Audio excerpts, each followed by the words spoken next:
Man, what up, what up, what up, what up, what up, what up, what up, what up? The real MVP is here. And today we gonna go over a little bit of some. So I got a buddy, right, who likes to fish the same spot every time he goes to this pond, right? Because the simple fact that he has caught a big one in that spot. Now, meanwhile, I have walked around the pond, right? I've walked around the pond and caught multiple big fish. Meanwhile, he's standing in the same spot. So, if you are new to fishing, just remember, these fish have fins. They can swim. As a new bass fisherman, these fish move around. They have different seasons that they like to do different things. During the spring, during the summer, during the fall, and during the winter, right? So they have different seasons. They like to do different things. So they move around, right? They're not always going to be in the same spot. But with that being said, if you have a pond and you know the middle is deep, and you know, let's say,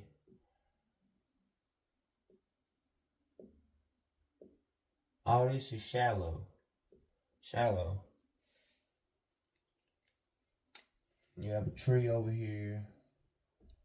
You have a dock over here. All right? Let's say you get out in a boat. Or take a bass jig, right? And cast around. Cast around or take a stick while you're out in the boat and find out your depths. So, you know, hey, the middle, 15 foot. Over here, over here is 8 foot. Over here is 9 foot. Over here is 6 foot. Over here is 2 foot, right? And then you take that, right? Now you know what your depths are. You go fishing. Don't worry about nothing right now. Just go fishing. And remember where you catch fish. So you might catch fish on this tree that's in the water right here. You might catch fish on this dock all the time. You might come over here where it's 3 foot of water and catch fish all the time, right?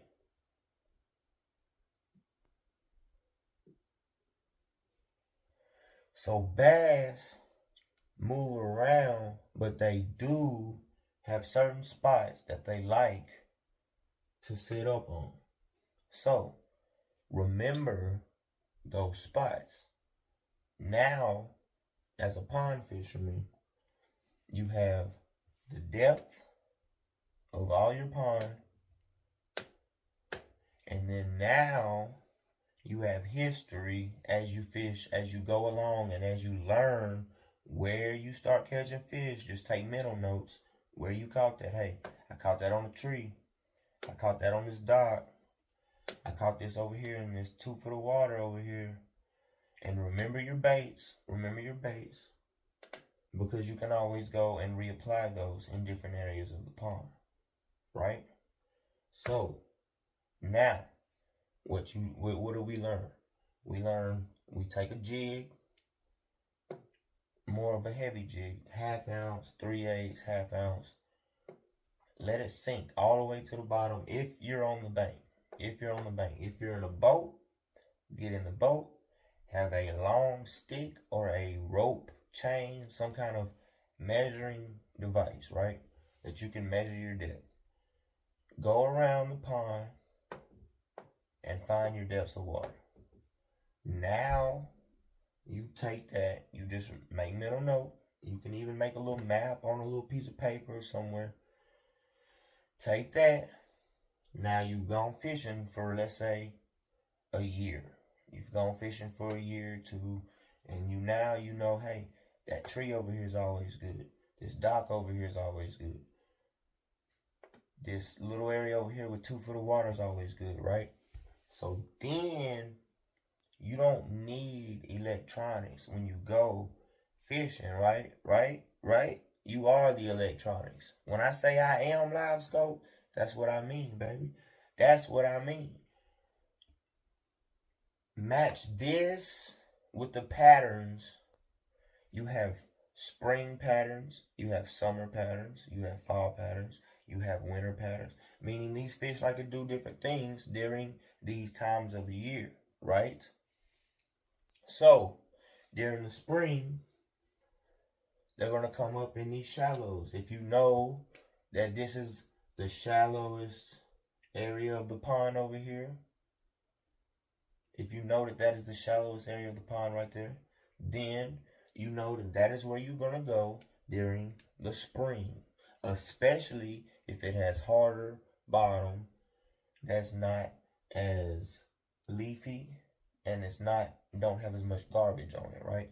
So, with that being said, springtime, bass spawn. They make their babies. They like to go to the shallows and make their babies, right? The water gets a certain temperature. For my new bass fishermen, don't worry about it. The water gets a certain temperature. The bass start moving shallow. They come up and make their babies. They're easy to find. They're easy to scout out. And you can sight fish. You can practice sight fishing and things of that nature. Summer hits. They will move back out deep, right? So you will notice, hey, this spot that was good in the spring is no longer as good in the summer. That is because they may have changed locations, right? They changed where they wanted to be. That is not nothing you did. That is for the simple fact of biological nature. It's biological, it's just nature's habits, right? Spring they do something, summer they do something, fall they do something, winter they do something. So during the summer, they're gonna go back deep, right?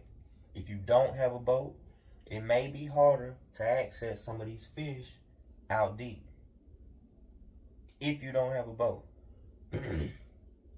So that's when you use techniques that can get out there and, you know, I like top water. Throw as far as you can in the middle of the pond and to work what you can and just try to get those deep fish to bite, right? There's other techniques, swim baits. You can throw a swim bait out deep and work it back.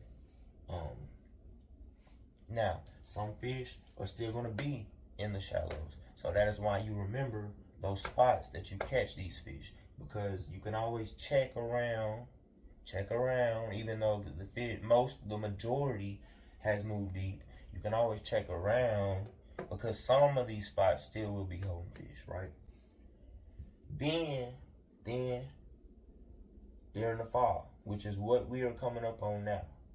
So during the fall, which is what we're coming up on now, these fish are going to start moving back shallow. Some will still be deep. Some will still be deep. Some will still be deep. But some, like they did during the spring, the majority, some will move into the backs of creeks going shallower, right? Chasing these bait fish. They're not doing that because they want to go spawn. They're doing that because they want to eat. They want to get fat for the winter time, right? They want to get fat for the winter time. So, what they're going to go do is they're going to eat. That means fall, we're going to throw certain types of baits that mimic this forage that they're chasing because they are gorging themselves trying to get fatter so they can survive the winter, right? Then winter comes. Winter's a whole different thing. Winter is a whole different thing. Now, you can still find fish shallow. You can still find fish shallow. But the majority will have gone back out deep. But you can still find fish shallow. There is still a population of fish that stays shallow during cold months. How do I know? Because I fish ponds. And I fish ponds during cold months. And how do I know? I fish shallow. And these fish are still shallow during the winter months sometimes, right? Especially if you have a muddy pond. So if you have a muddy pond, you know, they can get shallow. They can get real shallow. Um Then spring comes back around and the cycle repeats, right? So with this knowledge now, look, now you know what they do during the summer, what they do during the spring, what they do during the fall, what they do during the winter. You take that knowledge, you already know the depths of your pond, right? You know where you catch them. Now you know where you catch them. And now you know to take that other information and add that to it. So you know the depths of the pond, you know typical locations. So I got to lay down over here, I got a dock over here, I have shallow water over here. And then what time of year is it? So what time of year is it? It's spring, I know to go shallow.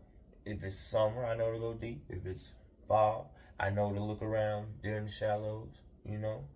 And I know to throw those top waters out deep. And then if it's winter time, I know that most of those fish are going to be deep, but I can fish slower at times and catch those fish that are shallow. Like I can move a bass jig. It's gonna be super slow. It's gonna be super slow. But during the winter, I can always fish a bass jig. I've caught fish during the winter on a spinnerbait. I've caught fish in the winter on a grub, on a single tail grub. So, like reeling, like actual swimming it back to you, not sitting there trying to go slow. You know, these are baits that I'm working back to me. I've caught fish in the winter on a popper. Believe it or not, I've caught fish in the winter on a popper. You don't have to believe me, but I'm sitting there bundled up, cold. The water's cold. If you fall in, you're going to catch hypothermia. I've caught fish on a popper. During the winter, this is past fall months. This is winter. This is December. This is December months. So, with that being said, you take all this knowledge. Now you know the depths, you know what times of the year, and you can make yourself a better fisherman just by learning this knowledge right here. You don't have to have the fanciest equipment. You don't have to have electronics. You don't have to have high-end gear. You just have to have knowledge, right? Now you have the knowledge, you can go apply it. So I can take this knowledge and I can go apply it when I do get a boat, you know, or when you get a boat. You can take this knowledge and go apply it to a lake, right? So same concept, bigger idea.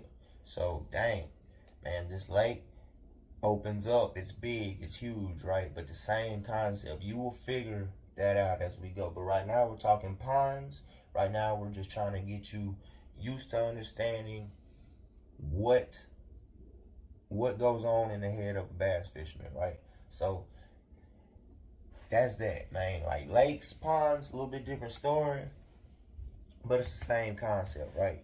I'm just going, and if you get good at fishing ponds, don't feel like you're not good at fishing lakes, because you can always take this knowledge that you know and the same concepts apply at lakes. You can go and fish the same type of baits, the same way you fish at ponds, you can fish at lakes, right? You might not be able to get away with the same size. So when you go to a lake, you might throw a bigger crankbait. You might throw a bigger swim bait. You might throw a bigger bait in general. But with fishing these ponds, you're gonna size it down a little bit. You know what I'm saying? So you're not gonna be throwing. See, that's what I had to learn as well. Back in the day, you would always see these pros. Back in the day, you would always see these pros, and they would talk about how this crankbait works, this, and then you would go and throw this crankbait and realize this is a dang deep diving crankbait. This does not work at this pond. This don't work at this pond. So, with that being said, I learned you have to size it down. You can take the same knowledge that these pros are telling you, But some of this stuff don't apply to ponds as well as it does to lakes. But everything that applies to a pond can go and apply to a lake. Everything that applies to a lake don't always apply to a pond. Okay? So meanwhile, these guys are at lakes and they're throwing huge swim baits, right? I can't take this 12-inch swim bait and go chunk it in this little pond that the fish are the same size as the swim bait, right?